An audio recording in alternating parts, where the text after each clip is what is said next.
Hello, I am Brandy Desberger, instructor in the Department of Communications and Agricultural Education.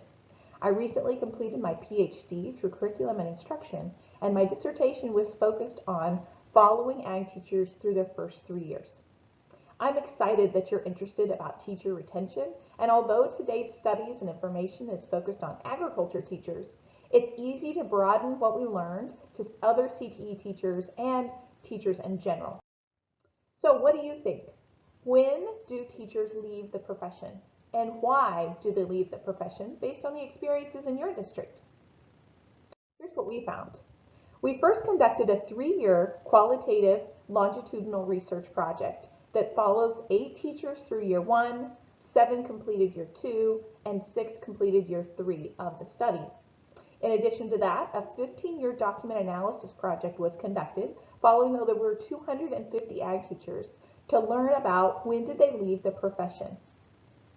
Finally, based on this data, we've developed 2 programs to try to help with teacher retention. The BEST program, focused on 1st to 3rd year teachers, and the Watering Hole, focused on CTE teachers in their 5th to 7th year of experience. In the first 3 years, we found that in year 1, teachers were thirsty for feedback. There was points of overwhelmed, there was a steep learning curve, but overall they just needed to know how they were doing and they wanted to get better. In year 2, they had an increased feeling of preparedness, but there were also surprises. They still needed a mentor, multiple mentors actually, and they still needed an induction program, but it could be less formal and more guided about where they specifically needed to grow as a teacher. In year 3, they had a shared responsibility for the program. They tended to lean more on delegating tasks to students, inviting community members to help deliver content, and relying on parent volunteers to help with FFA events and activities. However, in year 3, many times they were still surprised that something happened that they hadn't experienced yet. As seasoned educators, this is no surprise to us. We're still facing things we haven't seen yet. But for them, they felt like by year 3, they should have seen it all. As far as content goes, in year 1, they needed help with logistics of the school. How do I get a PO? How do I request transportation or need a substitute? They struggled with student management, especially with their upperclassmen or larger classes. They were struggling with balancing all the things they wanted to do to lead a balanced program with both the FFA components, working with the classroom, and making sure that students got work-based experience through SAE. There were agriculture content that they knew they were less prepared for and were trying to figure out how to learn more just before they taught it to their students. And finally, work-life balance was a struggle. In year 2, they were growing those work-based experiences through SAE. They were doing more with parent communication and providing positive feedback from the parents because they were more willing to reach out. There was a feeling of isolation. Many times our teachers are located away from the building, or they have a different planning period, or maybe even lunch because they're balancing middle school and high school responsibilities. Finally, they were being asked to do a lot within the school. Additional responsibilities like prom, junior class, or doing coaching. Some of them weren't prepared to do these, but they weren't prepared to say no either. In year 3, they struggled with student motivation. They were ready to start new ideas, but didn't know where the resources were to make those happen. And they were better at communicating with the broader community. So how can we help them do that earlier? Finally, work-life balance continues to be a challenge. As far as structure, at the year 1 program, they needed a lot of structure. Regular meetings, places to bring their questions. They leaned on 3 different types of mentors. Mentors assigned within their school, more on a formal basis. Informal mentors in agricultural education, usually within their FFA district. And finally, they had peer mentors who were usually graduates in their class that they leaned on more frequently. They needed help with guided reflection.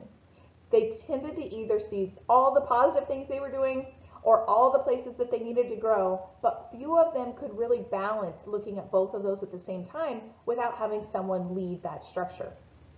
In year 2, they still needed a formal-based mentor. In fact, Wendy talks about how her facts teacher had left, which meant she had no mentor. She didn't think she needed a mentor, but as she got into year 2, she realized how much she relied on that person, and it was really inconvenient to not have them as a resource. In year 3, they needed help growing in specific areas that they had identified as going to be good for them or their program. They needed mentors that were experts in the specific areas that they wanted to grow. As far as awareness, when we're working with beginning ag teachers, we want to think about, are they ready for these additional responsibilities? What is it like to get settled into a brand new community where you have no connections? In year 2, again, looking at, are they really ready to take on more responsibilities in the school? How are we supporting them doing self-evaluation and creating the ultimate balanced program for the students?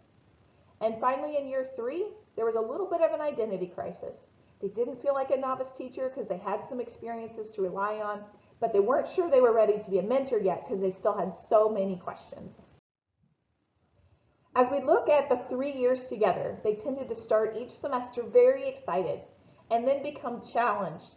Things that they hadn't anticipated or planned for were headed their way. And finally, there was just kind of a low point in each semester where they were overwhelmed. They were having a hard time figuring out how they were going to push through. The end of the semester, especially the first one, brought a feeling of refreshment when they rolled into winter break. And then we've got some challenge, and then just the chaos of the spring semester. And finally, we rolled into a reflective experience. The reflection definitely happened in year 2 and 3, but it was harder to come by in year 1.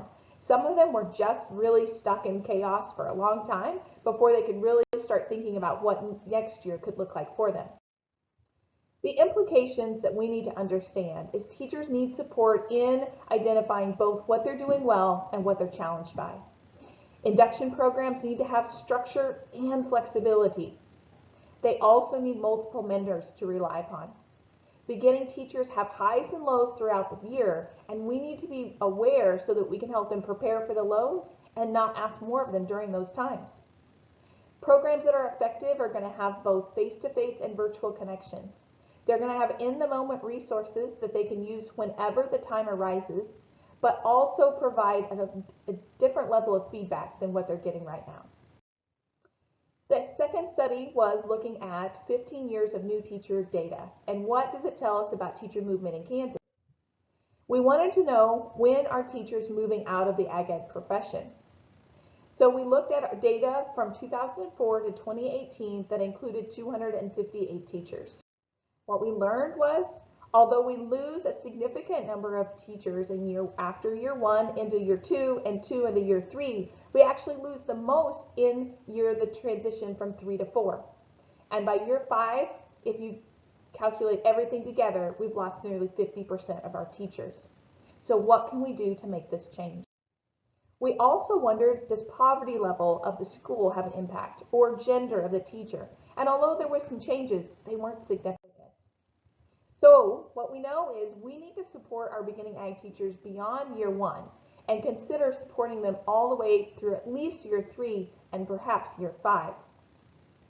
We need induction programs that meet their need and that have the structure and the flexibility, the guided reflection, the multiple mentors that are going to get them the resources that they need. So 2 programs were developed based on this research. The first is a collaborative project through the various partners that you can see here called the Beginning Educator Success Team.